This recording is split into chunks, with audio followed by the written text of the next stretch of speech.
This story of Bartimaeus is a very important story to Mark because it happens and it's placed right before Jesus enters into Jerusalem. It's kind of like the defining encounter of his ministry up to this point. Now, to understand this story, blind Bartimaeus, we have to sort of go back into the gospel and look at the personalities that we have encountered. And I would like at first to look at the disciples, because we can learn something about Bartimaeus by looking at the disciples and how they appear in this gospel. And I've been thrusting around trying to figure out how I would describe the disciples in this gospel. And I came up with this. The disciples seem to be Jesus groupies. You know what a groupie is? Well, anyways, let me explain. I am a child of the 60s. But I never went to a rock concert. And it wasn't until years later that my 13-year-old daughter and I were going to have sort of an outing. And I was going to do whatever she wanted me to do. And so she wanted to go to a Taylor Swift concert. And I thought to myself, okay, I can do this. So we go to the concert, and she was the first gig that night. The second one, and the main attraction, was this guy named Keith Urban. I never heard of him before. And I looked around, and I see everybody singing along, and I can't even make out the words. And I look at my daughter, and she seems to know the words as well. And I think to myself, girl, I raised you on Mozart and Beethoven. But what really got me was this. Toward the end of the concert, he goes playing his guitar among the people, made a circuit around the thing. And people were screaming. They were grabbing hold of his clothes, and they're groupies. Okay. They were Keith Urban groupies. You know, something like this is happening with Jesus and his disciples. You see, when he fed the 5,000 people, the people got up in an uproar. They misinterpreted the whole thing. They wanted to make Jesus the king right then and there.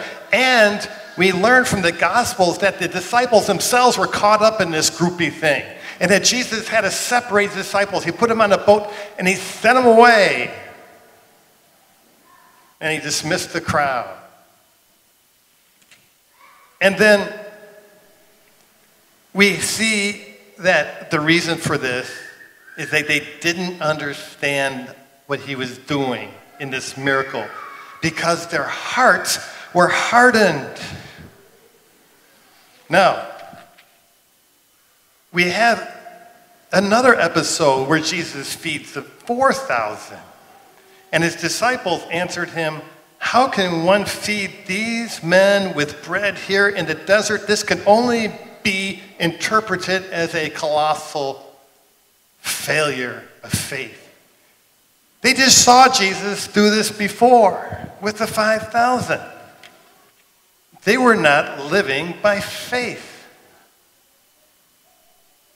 When Jesus comes down from the Mount of Transfiguration, and there is a man whose son is demon-possessed.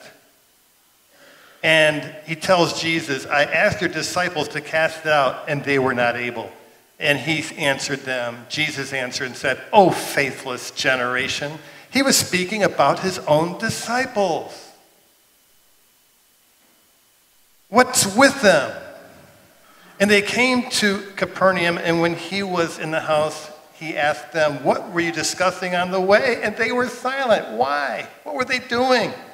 They had a groupie mentality. They said, we are in with Jesus. We are in a good thing.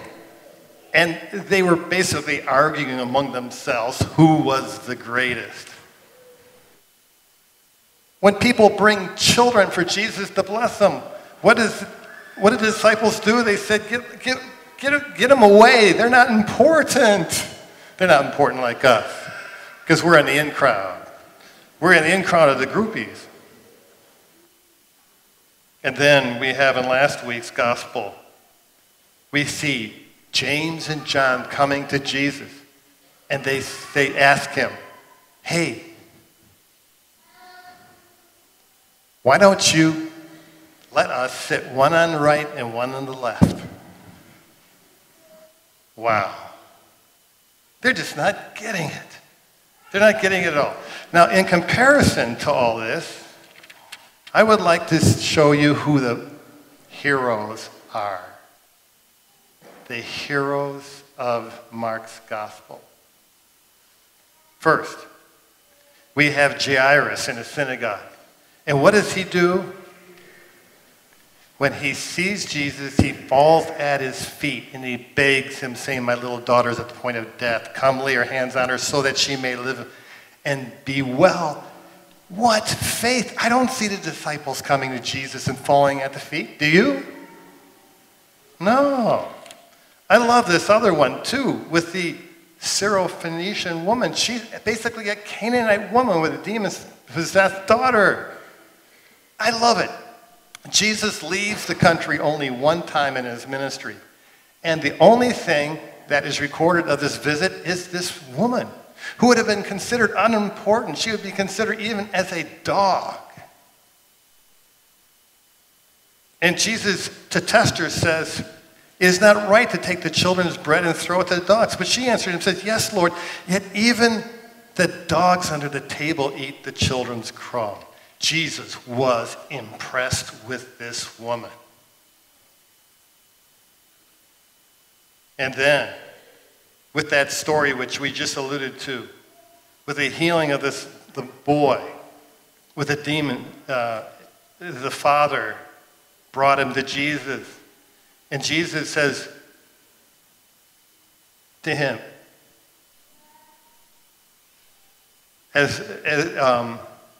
well, let me read this. And Jesus said to him, if you can, all things are possible to him who believes.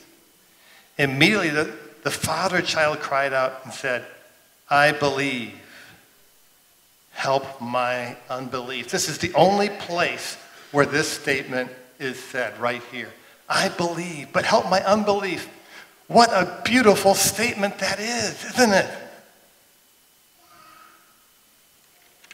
And then we have blind Bartimaeus today, where he said, what would you want me to do for you? Jesus asked. The blind man said, Master, let me receive my sight. I love Bartimaeus.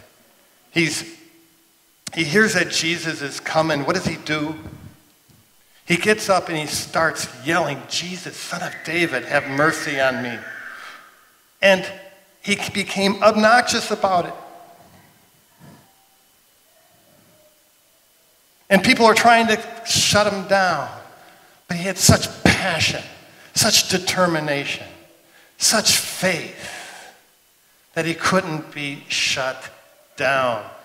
And when he was told that he could come, I loved it. He gets up, he springs up, he throws off his cloak, and he must be, like this going for Jesus. I don't know how it must have looked like, but it must have been an amazing thing.